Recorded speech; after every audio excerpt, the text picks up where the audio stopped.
Vamos a dar inicio al bloque de filosofía del programa de Alejandría y vamos a hacerlo con un tema introductorio. ¿Qué es la filosofía? Un tema muy complejo que, vamos a tratar de esbozar algunos conceptos.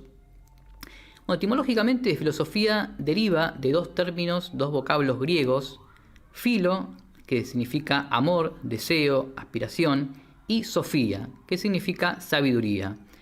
Significaría entonces, de ese modo, filosofía, amor a la sabiduría, o aspiración a la sabiduría, aspiración a conocer la sabiduría.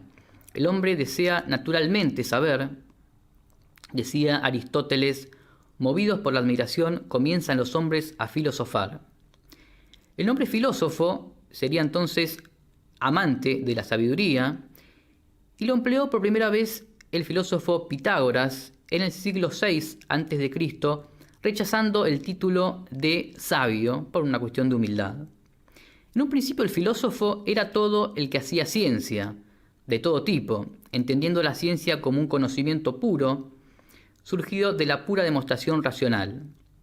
Con el tiempo, al multiplicarse los conocimientos, comenzó la especialización de determinados saberes, la separación de las ciencias, en matemáticas, biología, física, etc. Entonces esa definición etimológica quedaba demasiado amplia. Podíamos considerar entonces filósofo a un médico, un botánico, un matemático, físico.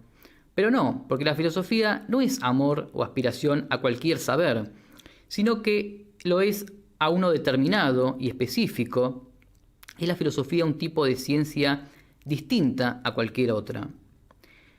Sobre la definición de filosofía hay muchísimas. Dicen que hay tantas definiciones como sistemas filosóficos existen. Cada filósofo tiene su propia definición. Hay discrepancias entre ellos mismos, lo que dificulta bastante la cuestión. Pero una definición, de manual podría ser la siguiente: la filosofía es el conocimiento de las cosas por sus causas primeras o razones últimas a la luz de la razón natural.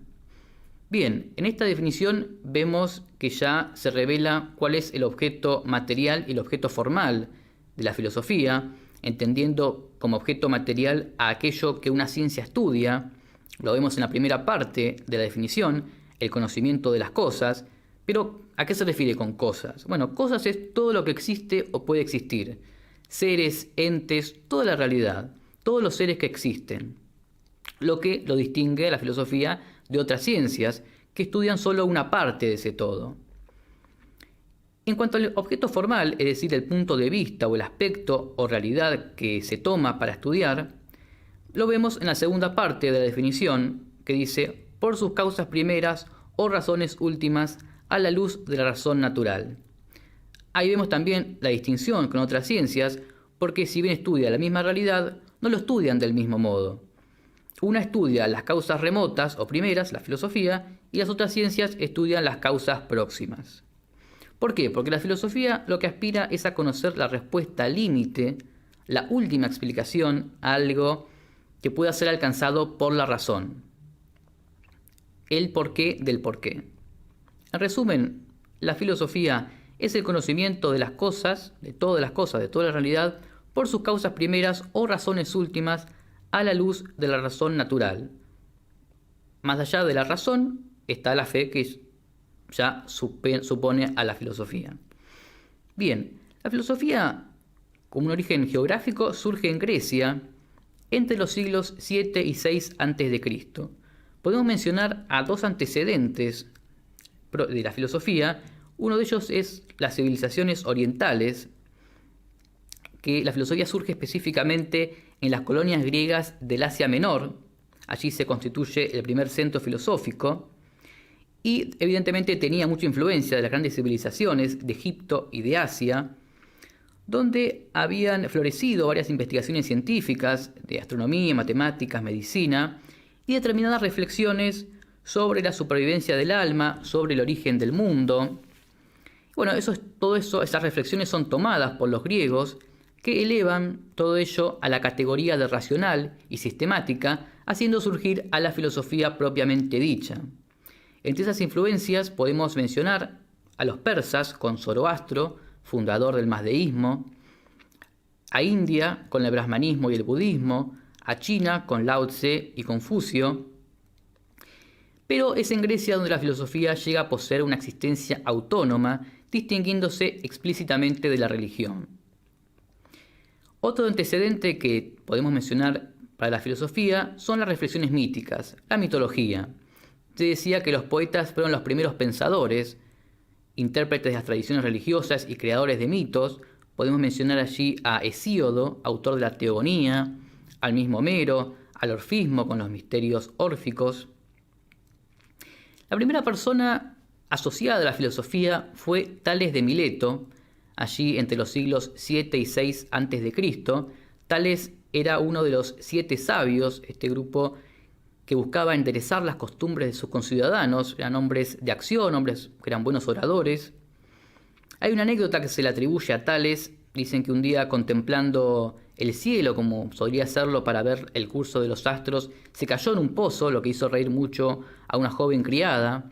Y allí vemos cómo desde el inicio se ha visto a los filósofos como esos personajes que, absortos en sus pensamientos, se pierden con el contacto con la realidad. Pero más allá de este origen histórico y geográfico, existe un origen permanente de la filosofía, un origen de la vocación. Quien ha teorizado mucho sobre ello fue Sócrates, el filósofo Sócrates, en el siglo V a.C. Él decía que hablaba sobre la actitud filosófica como una misión dada por el dios Apolo, cuya beneficiaria era la ciudad de Atenas. La misión del filósofo, decía Sócrates, es decirnos lo que es cada cosa, su esencia, su verdad, llegar al fin último, al primer motor. En cuanto a la división de la filosofía, también aquí surgen distintas discrepancias, distintas opiniones, pero podemos mencionar a la metafísica, que es el estudio del ser real, a la lógica, como el estudio del pensamiento, la gnoseología, como el estudio del conocimiento, la ética, que estudia los actos humanos en cuanto ordenados al bien moral, la estética, que versa sobre la belleza, la antropología filosófica, que estudia el hombre en su totalidad, y la filosofía de la cultura, que estudia la cultura como una realización objetiva del espíritu. Bien, como vimos, es un tema complejo, es un tema extenso, creo que daríamos varios programas para tratarlo. Un tema sobre el que surgen distintas opiniones, lo que hace que sea también contradictorio. Pero bueno, como prometí al principio, solo quise dar un pequeño esbozo. En los próximos programas vamos a ir avanzando en la filosofía, analizando a distintos filósofos, a distintas escuelas filosóficas. Pero como cierre me gustaría compartir una frase de Kant, filósofo alemán, que decía un poco, una frase como para darnos un poco de ánimo quizás: no se puede aprender filosofía, tan solo se puede aprender a filosofar.